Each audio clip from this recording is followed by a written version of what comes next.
मध्य प्रदेश में जब से भाजपा की सरकार सत्ता में आई है, जिसके बाद से ही प्रदेश की राजनीति गरमाई हुई है।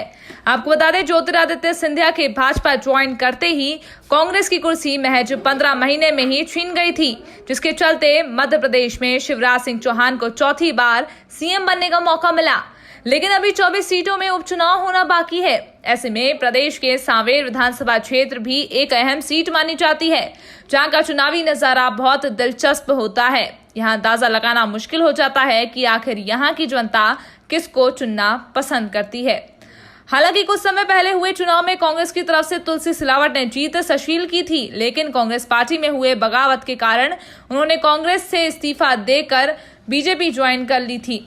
वहीं उनके विपक्ष में कुछ वर्षों पूर्व रह चुके पूर्व विधायक प्रेमचंद गुड्डू भी सांवेर विधानसभा से चुनाव लड़ रहे हैं। आपको बता दें, वे बीजेपी छोड़ कांग्रेस में आ चुके हैं और कांग्रेस से ही चुनाव लड़ने का फैसला किया है।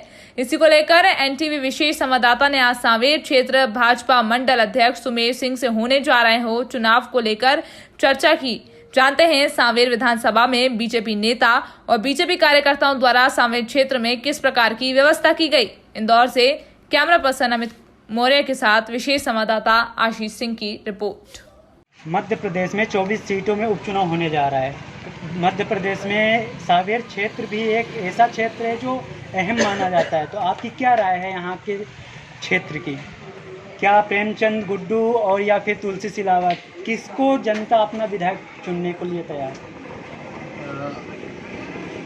प्रेमचंद गुड्डू अभी तो सामने आए नहीं, लेकिन भारतीय जनता पार्टी से तुलसीराम जी सिलावट चुनाव लड़ेंगे, ये निश्चित तौर पर तय है और उन्हीं को जनता पसंद भी करती है। 35 सालों से वो लगातार यहाँ पर विधायक के पद पर, मंत्री के पद पर रहे हैं, तो जनता निश्चित ही उन्हें पसंद कर रही है और उन्हें ही वोट देगी। इससे पहले वो कांग्रेस के पूर्व विधायक थे, जो अब बीजेपी ज्वाइन कर लिया है, तो क्या वो कांग्रेस में काम नहीं करा पा रहे थे? क्यों गए वो बीजेपी पे? ये बड़ा मामला भाई साहब, वहाँ की रीति नीति, उनका आपसी में क्या था तालमेल, संगठन का उनका क्या नियम है, ये तो हमारे को ज़्यादा जानकारी नहीं है। लेकिन वो भारतीय जनता पार्टी परिवार से जुड़े हैं, तो हम उनके साथ हैं। यहाँ की जनता पे उम्मीदें टिकी हुई हैं। कांग्रेस पार्टी भी अपनी उम्मीद जनता से लगाए बैठे हो, बीजेपी, तो जनता का क्या मानना है? सांवेर की जनता बहुत समझदार है और एक बार कांग्रेस की सरकार के बहकावे में 2 लाख का कर्ज माफ़ होगा, बेरोजगारी भत्ता मिलेगा युवाओं को, वे अपनी कन्यादान योजना में 25,000 के 51,000 रुपये देंगे। इस तरीके से जो लोक लुभावन वादे किए थे, उन वादों को ही अगर कांग्रेस पूरा नहीं कर रही थी, तभी तो ये स्थिति निर्मित हुई है उनकी पार्टी में। सिंधिया जी और ज्योतिरादित्य जी सिंधिया और ये जो आए हैं तुलसीराम जी सिलावट, इसीलिए तो आए हैं कि वहाँ जनता के जो उन्होंने वादे किए तो पूरे नहीं कर रहे थे। और सांवेर की जनता बहुत समझदार है, एक बार उनके लुभावने वादों में आ गई थी और बहुत किनारे पे ही जीते थे तुलसीराम जी सिलावट उस समय भी। तो अब तो सांवेर की जनता समझदार है, शिवराज मामा को वापस खोना नहीं चाहिए। क्या तुलसी सिलावट जी बीजेपी से अगर चुनाव जीतते हैं तो क्या अपनी जनता की हर इच्छा पूरी करेंगे जो अपने वादे किए हैं? क्या जरूर कर रहे हैं वो, और कर भी रहे हैं। जनता से जो वादा उन्होंने किया था उसे निभा रहे हैं। कहीं होल लगाना है, कहीं सड़क बनाना है, कहीं पुलिया बनाना है, हॉस्पिटल बनाना है, जो वादा उन्होंने किया था उसे पूरा कर रहे हैं और उन कार्यों में विकास ने गति पकड़ी है। आपका परिचय? विनोद चंदानी, धर्मपुरी। फिर विधानसभा में चुनाव होने जा रहा है, उसमें आपकी क्या राय है? हमारी तो यही राय है यार, गुड्डू को जिताना है हमें। उनके पार्टियों का कहना है कि प्रेमचंद गुड्डू ने 15 सालों में सांवेर के दर्शन नहीं किए हैं। ठीक है, अब चुनाव जीतने के बाद आएगा यार। तो क्या यहाँ की जनता प्रेमचंद गुड्डू को ही वोट देगी? बिल्कुल चाहती है कुछ। उनसे क्या उम्मीद लगा के बैठी जनता? काम करेंगे। आपका परिचय? मेरा परिचय रतनलाल नागर, धर्मपुरी। नमस्कार, मैं हूं आशीष सिंह और इस समय उपस्थित है बीजेपी कार्यालय सांवेर में, जो आज हम चर्चा करेंगे होने जा रहे उपचुनाव को लेकर। और इस समय हमारे बीच मौजूद हैं सांवेर मंडल अध्यक्ष सुमेर सिंह जी, जो आज चर्चा करेंगे इस सांवेर में होने जा रहे उपचुनाव को लेकर।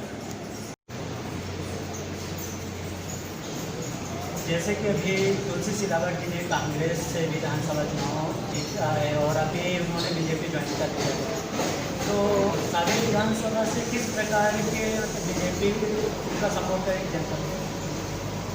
उनका सपोर्ट नहीं करेगी, वो भी भारतीय जनता पार्टी के परिवार में आ चुके हैं।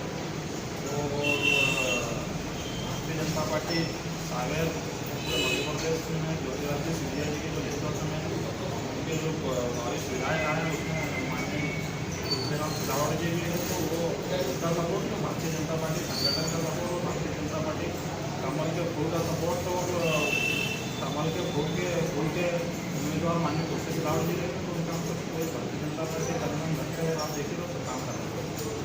भारतीय जनता पार्टी ने किस प्रकार की व्यवस्थाएं की है उपचुनाव के लेकर? भारतीय जनता पार्टी संगठन एक अपनी व्यवस्था करती है, उसमें कुछ बातें रहती है तो वो मैं आपके सामने शेयर नहीं कर सकता। जैसे कि कांग्रेस के उम्मीदवार प्रेमचंद गुड्डू जी हैं, तो उनके सामने कांग्रेस बीजेपी की क्या चुनौतियाँ सामने आ रही हैं?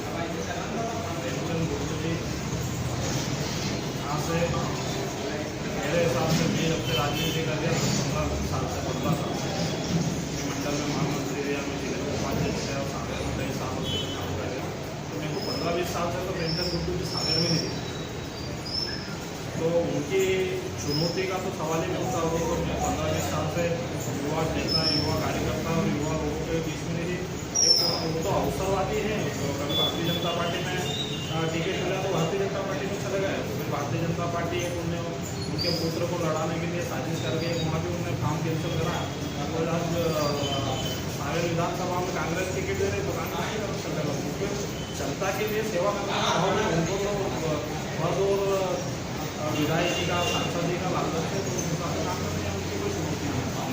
तुलसी सिलावट जी ने भी तो कांग्रेस छोड़ के बीजेपी ज्वाइन किया है। भारतीय जनता पार्टी ने एक खुद ने अपना मंत्री पद आदमी अपना पंच का त्याग नहीं करता, सरपंच का पद नहीं छोड़ता। माननीय तुलसी सिलावट जी ज्योतिरादित्य सिंधिया जी के नेतृत्व में वो तो बिल्कुल विधायक थे और मंत्री थे, उनको छोड़ने और लालच की जरूरत क्या थी? मैं तो उनके लोगों को बोला था, सिंधिया जी ने कमलनाथ जी को बोला था कि आप युवा रोजगार नहीं दे रहे हो, किसानों को 2 लाख रुपये ऋण माफ करने का बोला था, आप नहीं कर रहे हो, ऐसे कई बातों के खिलाफ माननीय सिंधिया जी ने बोला था कि आप इन लोगों का हमको क्षेत्र में जाना पड़ेगा, तो आप लोगों को बताओ कि हमारा क्या करना, तो उन्होंने बोला कि आप नहीं करोगे तो मैं सड़क को कर जाऊँगा। तो माननीय कमलनाथ जी इससे समझने थे, उन्होंने बोला तो माननीय हमारे तुलसी सिलावट जी ने तो उन्होंने त्याग करा। क्या तुलसी सिलावट जी बीजेपी में आके ये कार्यकाल जो है वो पूरा कर पाएंगे, जो जहाँ पे काम नहीं हुआ है, जहाँ पे जनता उनसे उम्मीद रखी है कि वहाँ पे काम होगा, क्या वो काम कर पाएंगे? माननीय तुलसी सिलावट जी के नेतृत्व में आज आप सावेर में भी देख रहे हो, सीसी रोड बन रहे हैं, बहुत बड़ा एक काम हो गया है कि नर्मदा सावेर में आ रही है, और नर्मदा तुलसी सिलावट जी के नेतृत्व में भी माननीय शिवराज सिंह जी के नेतृत्व में कई गाँवों में नर्मदा जी का यहाँ आगमन हो चुका है। आप देख रहे हो बोरिंग हो रहे हैं, आप देख रहे हो गाँव खेत खेत सड़क योजना माननीय शिवराज सिंह जी ने फिर लागू कर दी है। तो यहाँ तो आप अभी माननीय सिलावट जी जब से भारतीय जनता पार्टी में आए तो विकास की गंगा बह रही है सामने। क्या प्रेमचंद गुड्डू उनका टक्कर दे पाएंगे? प्रेमचंद गुड्डू जी मैं ज़्यादा बड़ी बात तो नहीं करता हूँ, तुलसी सिलावट जी तो बहुत बड़ी बात है, हमारे मंडल के कार्यकर्ता की भी जोड़नी है। जैसे कि विधानसभा क्षेत्र में कुछ हमने कार्यकर्ता से या जनता से बात की है, तो उन्होंने कहा है कि काम तो दोनों विधायक ने किया है, पूर्व विधायक तुलसी सिलावट जी ने भी किया है, इससे पहले प्रेमचंद गुड्डू विधायक रह चुके हैं, उन्होंने भी काम किया है। तो उनका मानना है कि हम जो भी करेंगे वो सोच समझ के करेंगे। तो आप जनता के लिए क्या कहेंगे? मैंने आपको पूर्व में भी बताया, अभी थोड़ी देर पहले भी बताया कि यहाँ 15 साल से तो मेरे को तो नहीं दिखे ना, किसी 15-20 साल से वो तो कहीं आलोट कभी उज्जैन तो सावेर में तो वो एक अवसर के हिसाब से आए थे, वो कोई विकास काम या जनता की भलाई करने के लिए ये तो अभी लोगों के बीच में इससे पहले जैसे कहीं भी डाले जाते हैं, कहीं तो एक क्षेत्र में माहौल खराब कर रहे हैं, कोई सामाजिक तौर पे कर रहे हैं कि ये समाज वो समाज, ऐसा माहौल खराब कर रहे हैं। इससे पहले उनको यहाँ का दर्शन सावेर में क्या क्या होगा, कभी किसी को उनकी पोस्ट बता दें कि इससे पहले कहीं मैं था कि मैंने यहाँ काम करा या विकास करा। इससे पहले तुलसी सिलावट जी कई सालों से सावेर में है और सावेर में ही काम कर रहे हैं, 25-30 साल से वो बड़ी कांग्रेस में थे। इससे पहले भी वो तो 4 बार के विधायक रहे यहाँ, इससे पहले भी चुनाव लड़ा उनने, या फिर इससे पहले वो हमारे परिवार में उससे भी तो वो सावेर छोड़ी नहीं मानना तुलसी सिलावट जी ने। ये तो अवसर के हिसाब से आ रहे हैं, आपको पहले भी बताया था, भी होता है। और आप मीडिया के चैनल के जरिए आप अपनी जनता को कुछ कहना चाहेंगे? मैं भारतीय जनता पार्टी मंडल सावेर की ओर से आप सभी सावेर के मतदाताओं को आह्वान देता हूँ कि भारतीय जनता पार्टी शिवराज सिंह जी के नेतृत्व में, माननीय मोदी जी के नेतृत्व में और अब हमारे परिवार में आए माननीय तुलसी सिलावट जी के नेतृत्व में यहाँ विकास की गंगा बह रही है। इससे भी पहले हमारे माननीय राजेश सुनकर जी ने 12,000 करोड़ के 1200 करोड़ के विकास कार्य पूरे सावेर क्षेत्र में करे हैं और इस बार भी माननीय सिलावट जी और अब तो हमारे राजेश भैया, साहू ने भैया, पूरी भारतीय जनता पार्टी एक होकर मजबूत स्तंभ की तरह यहाँ काम कर रही है। तो मेरा सबसे निवेदन है कि आप अपने को माननीय शिवराज सिंह जी के नेतृत्व में फिर से भारतीय जनता पार्टी की सरकार बनाना। मंडल अध्यक्ष जी अभी सावेर रोड में चुनाव को लेकर पूरी तरह से एक्टिव हैं, जो कि इनका कहना है कि तुलसी सिलावट जी ने पहले भी कांग्रेस में भी रह के कार्य किया और बीजेपी में भी रह के कार्य करेंगे, इसलिए जनता उन्हीं का सपोर्ट करेगी। मंडल अध्यक्ष जी, NTV प्राइम न्यूज़ में आपने टाइम दिया, इसके लिए बहुत बहुत धन्यवाद।